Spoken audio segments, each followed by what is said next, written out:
있습니다. 내일이 우수예요. 그리고 그 다음 주에는 경칩입니다. 우수, 그러니까 눈이 녹아서 물이 되는, 겨울에 얼었던 대지와 강들이 녹아내리면서 이제는 물이 되는 계절이죠. 경칩, 겨울잠을 자던 개구리가 깨어나는 그러한 절기입니다. 달력을 이렇게 보다 보면 우수, 경칩 이렇게 나오면 연두색 느낌표가 톡 하고 튀어나오는 것 같은, 가만히 생각해 보면 이 우수와 경칩은 봄이 올 것이라고 하는 약속이죠. 아침 저녁에는 마치 아직 겨울바람이 늑장을 부리고 있지만 낮이 되면 봄 햇살로 따뜻함을 느낍니다. 그러다 보니까 바람조차 우리의 가슴을 헤쳐놓는 것 같고 어디선가 개구리가 뛰어드는 그러한 물소리가 들리는 듯합니다. 만물이 초록색 물이 오르기 시작하죠. 이 우수와 경칩, 영원히 끝나지 않을 것 같던, 그냥 항상 춥기만 할 것 같던 이 겨울이 끝나고 봄이 오고야 말 것이라는 창조주 하나님의 약속처럼 저에겐 들립니다. 그 약속을 따라서 사실은 이러한 모든 우리 삶이 운행되는 것 아닐까요? 신앙도 그런 것 같아요. 신앙도 하나님의 약속에서 시작됩니다. 믿음의 조상 아브라함이 본래 갈대 우르에 있던 사람이죠. 그런데 하나님께서 어느 날 그를 부르세요. 그리고 가나안 땅으로 가라 라고 명령하시면서 네가 복의 근원이 될 것이다, 복이 될 것이다, 너로 큰 민족을 이루고 너로 말미암아 모든 땅의 족속이, 모든 사람들이 복을 받게 될 것이다, 이러한 약속을 주십니다. 이때 여러분, 아브라함은요, 이 하나님의 약속 하나 믿고 한 번도 가본 적도 없는 가나안 땅을 향해 길을 떠나요. 그때가 그의 나이 75세예요.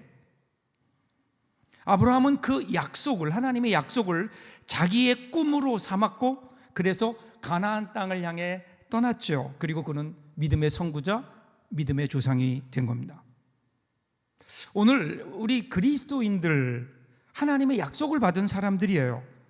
그러기에 오늘 하나님의 약속을 받은 우리가 해야 될 일은 그 하나님의 약속을 나의 꿈으로 만드는 겁니다. 하나님의 약속을 믿고 그 약속을 따라 사는 사람이 그리스도인 아닐까요? 그런데 혹시 우리가 약속은 받았는데, 하나님의 말씀은 들었는데, 그런데 그것이 우리의 꿈이 되지 못해서 그냥 여전히 이 자리에 머물고 있는 것은 아닐까? 하나님의 약속이 우리의 꿈이 되는 것, 이것을 가리켜서 우리는 믿음, 그렇게 얘기해요. 믿음. 이 믿음이 가장 빛을 발하는 시간은 그러기에 역경의 광야를 지날 때입니다.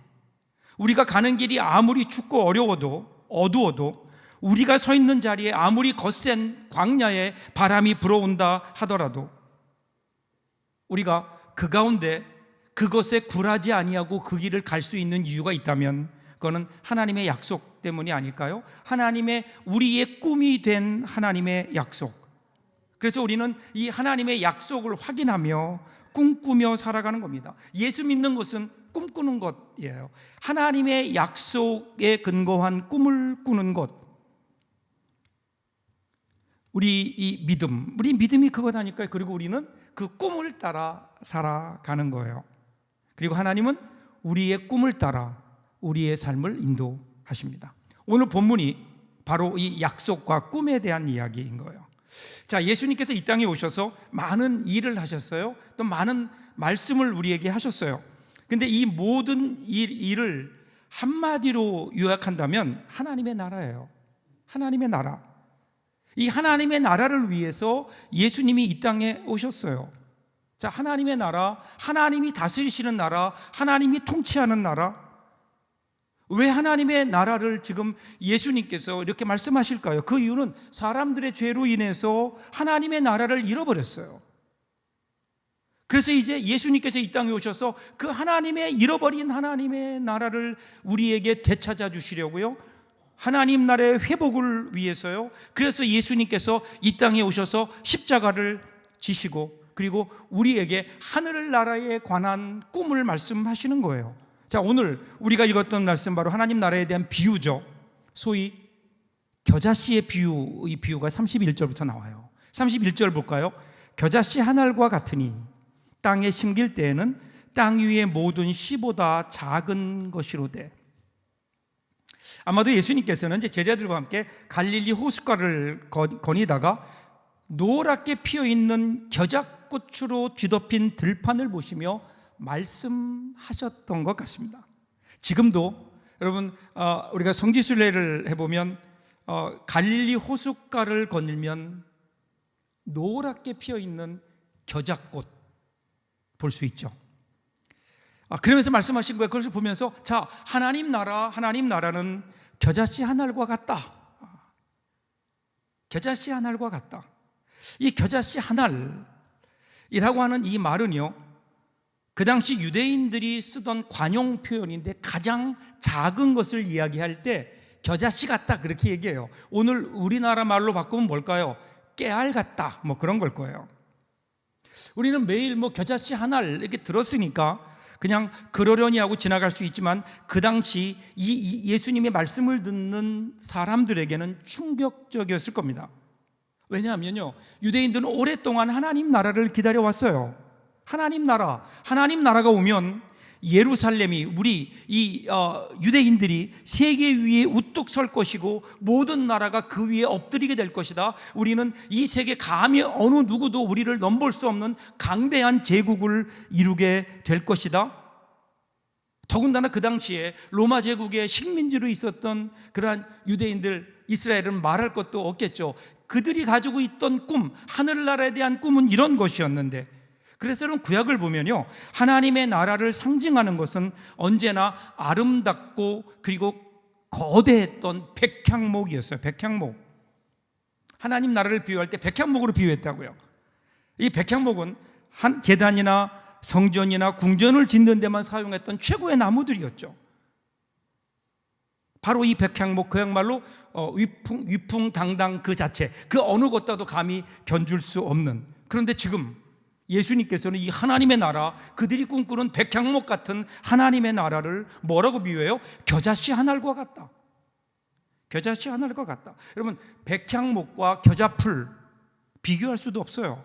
여러분, 이 겨자풀은 자라나봐야 기껏해야 3m 정도 되는 거예요.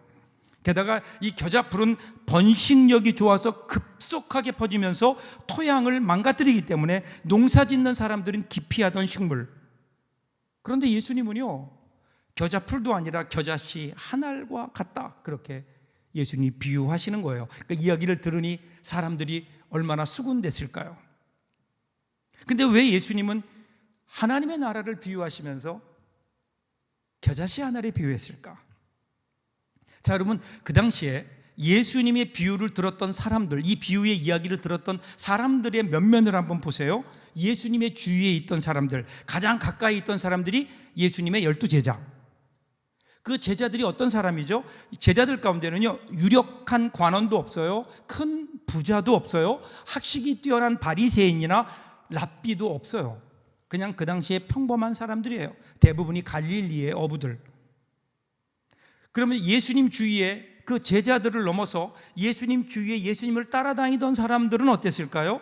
힘 있는 사람이나 지식인들 없었어요. 거의가 다 병든 자, 아니면 귀신 들린 사람, 아니면 죄인과 세리들이었어요. 한마디로 겨자씨와 같은 보잘것없는 존재들이었어요. 예수님도 어땠어요? 예수님 자신도 사실은 그랬어요. 사람들이 예수님 보면 뭐라 그래요? 야, 나사렛에서 뭐 선한 게 나오겠느냐? 그러니까 예수님의 백그라운드를 보면 예수님도 뭐 내세울 게도 없는, 오히려 그것 때문에 예수님은 사람들에게 하찮은 사람이라고 그렇게 여김을 받을 수밖에 없을 정도의 작은, 보잘것없는, 아마도 여러분 예수님을 따라다니는 사람들의 마음속에도 이런 마음이 있지 않았을까요? 우리가 하나님의 나라를 이룰 수 있어? 우리처럼 아무것도 없는 하찮은 존재들인데 우리가 과연 예수님이 말씀하시는 그 하나님의 나라, 그 강대한 하나님의 나라를 이룰 수 있을까? 우리가, 겨자씨 같은 우리가. 여러분, 오늘 우리 사회의 가장 민감한 문제도 여기 있지 않나요? 크고 작은 문제, 힘이 있다, 힘이 없다의 문제, 돈이 있다, 돈이 없다, 강하다, 약하다. 예수님께서 겨자씨 비유를 통해 말씀해 주시고자 했던 그 문제, 오늘 그 문제 때문에 오늘 우리가 이렇게 아파하고 힘들어하는 것 아닐까요? 우리는 서로를 바라보면서 크다, 작다 비교하면서 서로 상처 주고 상처 받으며 살고 있어요. 작은 것들은 끊임없이 큰 것을 바라봅니다. 그리고 싸움을 겁니다. 큰 것들도 만족하지 못하고 더 큰 것을 바라보면서 전쟁을 벌이며 살아갑니다. 작은 이들은 작은 이들끼리 싸우고 또 큰 것들과도 싸워요. 그러니까 어떻게 해요? 이 땅에 싸움이 그침이 없어요. 여기저기 울음소리가 들리고 상처들이 난무합니다. 그래도 이 세상은 크고 강함을 추구하는 거예요. 크고 강해야 무언가 이룰 수 있다고 생각하기 때문에, 크고 강해야 성공했다고 생각하기 때문에, 크고 강해야 내가 행복할 수 있다고 생각하기 때문에. 그래서 그런지 우리 한국 사람들 유달리 큰 거 좋아해요. 그죠? 우리나라 이름이 뭐죠? 예, 대한민국도 그냥 대한민국이 아니에요. 대한민국 그러죠. 저는 누구보다도 우리나라를 사랑합니다. 그런데 과연 우리나라가 앞에 대자를 붙일 만큼 큰 나라인가? 그냥 그렇다고 중한민국 그럴 수도 없잖아요. 그러니까 대한민국 이해할 수 있어요? 우리나라 최고의 수반을 뭐라고 부르죠? 대통령. 대자가 붙어요. 최고 학부는요? 대학교. 우리나라에서 외국으로 파송하는 외교관 뭐라고 부르죠? 대사. 한국에 있는 모든 길들을 보세요. 저희 교회 앞에 있는 길이 이름이 뭐죠? 마포대로, 강남대로. 저는요 한 번도 우리나라 길 가운데 소로라는 이름을 들어본 적이 없어요. 다리도 보면 다 대교예요. 우리가 자주 건너다니는 다리 뭐죠? 마포대교. 심지어는요 작은 소주잔에 술을 마시면서도 뭐라 그래요? 여기 잘 아시잖아요. 뭐라 그래요? 특별히 이쪽에 계신 분들, 대포. 가장 작은 소주잔에 마시면서도 대포라 그래요. 왜 그럴까? 왜 이렇게 우리는 대자라는 걸 많이 쓸까? 우리가 작은 것에 대한 열등감 때문에 그런 것은 아닐까요? 크고 작은 것. 안타까운 일은 혹시 오늘 우리 예수 믿는 우리들, 그리고 우리들이 모여있는 이 교회도 크고 작은 문제에 매달려 있는 것은 아닐까? 브라질의 후안 카를로스 오르티즈라고 하는 목사님이 계세요. 그분이 이런 글을 썼어요. 이 목사님이 부에노스아이레스에 이제 부임했어요. 있는 교회에 부임했는데 자기가 교회에 처음에 부임할 때 교회가 184명이었다 그래요. 그런데 이 오르티즈 목사님이 열심히 목회를 했어요. 그래서 시간 몇 년이 지나면서 이제는 600명을 넘어서게 된 거예요. 교회가 성장했죠. 많은 분들이 교회가 부흥했다, 성장했다, 요즘 같은 시대에. 그런데 그렇게 이야기를 들은 그 목사님의 내면에는 항상 무언가 불안함이 있었고 부족함이 있었어요. 그래서 교회 요청해서 안식년을 얻어서 한적한 곳으로 가서 기도와 묵상에 전념했어요. 왜 그럴까? 왜 이렇게 교회는 성장하는데 내 마음은 불안하고 내 마음속에 부족함이 있을까? 그런데 그때 그가 주님의 음성을 들어요. 주님이 이렇게 말씀하시는 것 같다 그래요. 야, 너는 코카콜라 회사가 코카콜라를 파는 것과 똑같은 방식으로, 리더스 다이제스트사가 잡지를 파는 것과 똑같은 방법으로 너 지금까지 너 교회를 목회하지 않았느냐라는 거예요. 도대체 네가 전하는 일에, 네가 하는 일들 가운데 나의 손길을 찾아볼 수 있겠느냐? 너희는 자라나고 있지 않다. 너의 생각에는 교인 수를 200명에서 600명으로 늘렸다고 해서 자라고 있다고 생각하는, 자라나고 있다고 생각하는 모양인데 그건 자라는 게 아니라 살쪄가고 있는 거다. 살쪄가고 있는 거다. 이 글을 읽으면서 제가 저의 목회를, 그리고 우리 교회를 다시 돌아봤어요. 지금 우리 교회는 자라고 있는가 아니면 살쪄가고 있는가?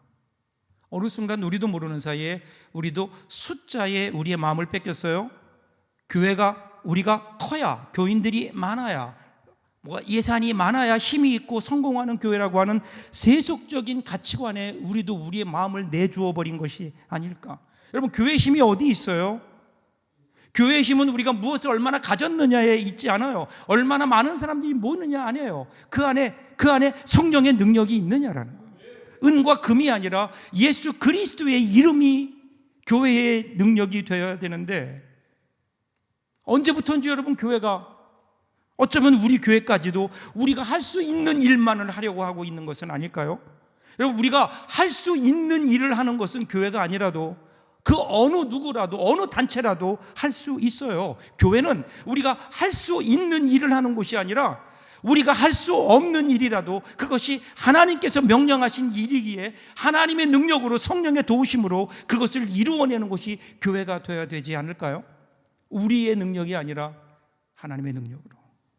더 이상 그러기에 교회의 능력은 숫자에 있지 않습니다. 크고 작은 것에 매달리는 제자들을 향한 주님의 말씀이 아니었을까요?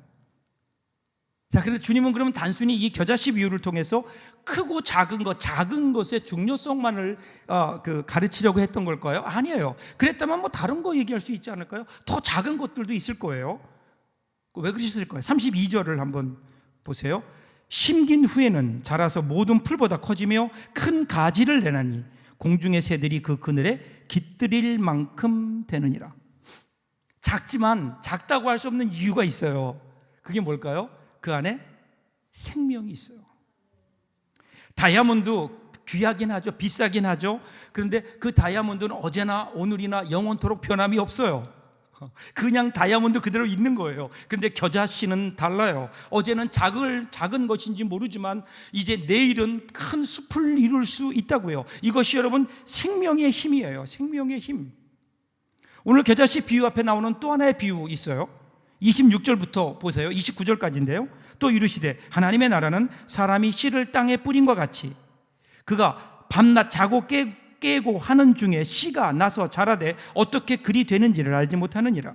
땅이 스스로 열매를 맺되 처음에는 싹이요, 그 다음은 이삭이요, 그 다음에는 이삭이 충실한 곡식이라 열매가 익으면 곧 낫을 대나니 이는 추수 때가 이르렀습니다. 뭐를 설명해요? 지금 씨가 자라나는 과정을 설명해요.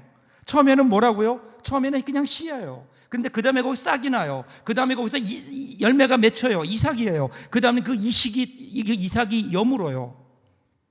그 과정을 우리는 보지 못하지만 우리가 그냥 자고 깨는 사이에 우리도 모르는 사이에 그렇게 자라난다는 거예요. 그 이유는 뭐예요? 그 안에 씨가 있기 때문에 그래요. 씨. 그 씨는 뭐죠? 그 씨 안에 생명이 있기 때문에. 그래서 우리에게 중요한 것은요, 크기가 아니에요. 얼마나 크냐, 얼마나 작으냐. 여러분, 작다고 좋은 것 아니고 꼭 크다고 나쁜 것 아니에요. 중요한 것은 그 안에 생명이 있느냐. 생명이 있다면 그것은 결코 작은 게 아니에요. 생명. 이 생명이 있어야 되는 거죠. 지난 2005년에 이스라엘의 국립의학연구소에서 그 마사다 요새를 탐구하던 중에 대추야자 씨앗을 얻었어요. 대추야자 씨앗. 방사성 측정 결과 대략 한 2000년 전의 씨앗이라는 결론이 났습니다. 그런데 이 연구소는 이 2000년 된 씨앗을 가지고 그것을 심었어요. 그리고 발화시키는 데 성공했는데 그 씨앗이 키가 무려 121cm까지 자랐대요. 그래서 그 씨의 이름을 장수했다라고 하는 의미에서 무드셀라 이렇게 지어졌다고 합니다. 2000년이 지났지만 거기에서 발화할 수 있었던 이유, 그건 뭘까요? 그 안에 생명이 있기 때문에. 자, 중요한 것은요, 그것이 얼마나 크냐 작으냐 이게 중요한 게 아니에요. 중요한 건 그 안에 생명이 있느냐라는 거예요. 자, 그럼 생명이 어디에 있습니까? 여러분, 생명을 상징하는 씨앗을 보세요. 여러분, 씨앗을요, 과학적으로 성분을 분석해 보면 질소, 수소, 탄소 어느 정도씩 들어가 있다 그래요. 만약에 어떤 과학자가 이와 똑같은 모양의 씨앗을 만들 수도 있을 겁니다. 그 씨앗과 똑같은 성분으로 똑같은 씨앗을 만들 수 있을 거예요. 그런데 그렇게 만든 그 씨앗을 심으면 어떻게 될까요? 아무 일도 일어나지 않을 거예요. 그런데 하나님께서 주신 씨앗은 땅에 심기만 하면 거기서 싹이 나고 열매가 맺혀요. 왜 그럴까요? 생명이 있단 말이에요. 생명은 신비인 거예요. 그 생명이라고 하는 것은요, 그 자체가 인간의 손 안에 있지 않아요. 우리가 만들 수 있는 게 아니에요. 생명은 주어지는 거예요. 오직 창조주 하나님, 부활하신 주님, 그분에게만 그 생명이 있다고요. 그래서 요한복음 14장 6절 보세요. 예수께서 이르시되 내가 곧 길이요 진리요 그다음 뭐예요? 생명이니 나로 말미암지 않고는 아버지께로 올 자가 없느니라. 예수님 자신이 생명이라고 말씀하셨어요. 그뿐이 아니에요. 요한일서 5장 12절을 보세요. 아들이 있는 자에게는 생명이 있고 하나님의 아들이 없는 자에게는 생명이 없느니라. 여러분, 우리 결혼 가운데 무정란이 있고 유정란이 있다는 거 아시죠? 겉으로 보면 아무런 차이가 없어요. 근데 언제 그 차이를 볼 수 있나요? 어미닭이 결혼을 품었을 때 생명이 깨어나오면 그것은 유정란이고요. 그냥 썩어버리면 무정란이에요. 같은 결혼이지만 그 안에 생명이 있느냐 없느냐, 겉으로 볼 땐 모르지만 그 안에 생명이 있느냐 없느냐에 따라 병아리가 되기도 하고 결혼 후라이가 되기도 하는 거예요. 생명이 있느냐. 요한복음 1장 12절 13절 보세요. 영접하는 자 곧 그 이름을 믿는 자에게는 하나님의 자녀가 되는 권세를 주셨으니 이는 혈통으로나 육정으로나 사람의 뜻으로 나지 아니하고 오직 하나님께로부터 난 자들이니라. 생명은 어디로부터 나온다고? 하나님께로부터 나야 되는 거예요. 이것을 어떻게 표현해요? 예수님을 영접하는 거예요. 우리 안에 생명이 있느냐 없느냐? 그러면 우리 안에 내가 예수를 영접했느냐? 생명 대신 예수를 영접했느냐? 예수가 우리의 생명임을 알고 그 생명을 우리 가운데 우리가 영접했느냐? 모셨느냐? 그때 예수님이 우리 안에 계실 때 우리는 뭐라고요? 우리에게는 생명이 있다고요. 생명이신 예수님께서 우리와 함께 하세요. 여러분, 이게 작은 일이에요. 그냥 넘어갈 수 있는 일이에요. 생명 되신 그분이 죽을 수밖에 없는 나의 심령에 오셔서 나의 생명이 되고 영생이 되었다. 아들이 있는 자에게는 영생이 있다. 여러분, 이것만큼 우리에게 더 큰 복음이 어디에 있을까요? 이 생명 되신 주님이 우리와 함께 하신다고요. 그럼 어떻게 해요? 우리는 다시 일어날 수 있는 거예요. 그때부터 우리 가운데는 꿈이 생기는 거예요. 생명이 주는 꿈이 있는 거예요. 이 생명을, 이 주님이 주신 생명을 인정하고 받아들일 때 그때 우리에게는요 이것이 나타나는 것을 믿음, 그렇게 얘기해요. 마태복음 17장에 보면 한 아버지가 간질병 걸린 어린 아이를 데리고 예수님께 와요. 근데 그때 마침 예수님이 안 계셨어요. 그러니까 제자들이 그 아이를 예수님이 하던 대로 고치려고 했는데 안 돼요. 그때 마침 예수님 오세요. 예수님께서 고치세요. 그러니까 제자들이 와서 이렇게 물어요. 왜 우리는 안 됩니까? 왜 예수님은 되고 우리는 안 됩니까? 그랬더니 마태복음 17장 20절에서 이렇게 말씀하세요. 이르시되 너희 믿음이 작은 까닭이니라. 진실로 너에게 이르노니 만일 너희에게 믿음이 겨자씨 한 알만큼만 있어도 이 산을 명하여 여기서 저리로 옮겨지라면 옮겨질 것이요 또 너희가 못할 것이 없으리라. 너희 믿음이 작다 말씀하시면서 겨자씨 한 알만큼의 믿음만 있어도 이 산을 옮겨서 명하면 저쪽으로 갈 것이다, 옮겨질 것이다. 그런데 지금 문제는 뭐예요? 너에게 겨자씨 한 알만한 믿음이 없다는 거예요. 이 겨자씨 한 알만한 믿음이 뭐예요? 우리가 그냥 아는 대로 작은 믿음만 있어도 산을 옮길 수 있다? 이런 의미가 아니에요. 여기서 겨자씨 한 알만큼의 믿음, 오늘 우리가 본 대로 뭐예요? 살아있는 믿음이에요. 생명이 있는 믿음이에요. 예수가 그 안에 계시는 믿음이에요. 예수님이 생명임을 믿는 거예요. 씨 하나는 눈에 금방 띄지 않을 만큼 작지만 그런데 그것이 심겨질 때 생명이기 때문에 그것이 자라나요. 자라나서 큰 숲을 이루잖아요. 많은 새들이 날아와서 보금자리를 삼고 사람들의 쉼터가 되어주는 이 놀라운 생명. 이 생명이 있느냐. 사랑하는 여러분, 우리는 지금 작아요. 누가 봐도 보잘것없어요. 예수님 제자들보다 우리가 나은 게 있을까요? 그럼에도 불구하고 오늘 우리의 꿈은 뭐예요? 우리는 자라날 것이다. 지금 보잘것없지만 우리는 분명히 귀하게 될 것이다. 왜 그렇게 돼요? 무엇 때문에요? 나 때문이 아니에요. 환경이 아니에요. 내 안에 계시는 예수가 계시기에, 그 예수가 내 생명이기에, 그 생명에서 나오는 새로운 역사가 있기에 예수님께서는 우리에게 이 꿈을 주신 것 아닐까요? 근데 여러분, 그렇게 되는 방향을 한번 보세요. 내가 예수님을 영접함으로 나에게 생명이 있다, 내가 크게 될 것이다, 다른 사람보다 더 커지고 더 큰 힘을 가져서 내가 그들 위해 군림하는 거다, 이것이 꿈이 아니잖아요. 32절을 다시 보세요. 심긴 후에는 자라서 모든 풀보다 커지며 큰 가지를 내나니 공중의 새들이 그 그릇에 그 그늘에 깃들일 만큼 되느니라. 커지고 나면 어떻게 돼요? 공중의 새들에게 자리를 내주는 거예요. 내가 자라서 울창한 나무가 될 때, 가지를 펼칠 때, 그때 어떻게 돼요? 새들이 날아오리라. 내가 그들에게 안식처를 제공하리라. 새들로 하여금 노래하게 하리라. 내 주변에 있는 이웃들에게, 그들에게 노래를 주고 꿈을 주고 안식을 주고 내가 받은 복을 나누어 줄 수 있는 그런 인생을 내가 살 수 있지 않겠느냐. 이것이 여러분 겨자씨 한 알의 꿈이라고요. 이 꿈의 방향을 보세요. 커지는데 내가 커짐으로 끝나는 것이 아니라 커짐으로 다른 사람들에게 그늘이 되어주는. 예수님은 지금 겨자씨와 같고 누룩과 같고 연약한 사람들을 보고 있지만 예수님은 그들을 통해 이 꿈을 보시는 거예요. 겨자씨를 보는 것 아니라 겨자씨가 자라 큰 나무가 되는 것을 봐요.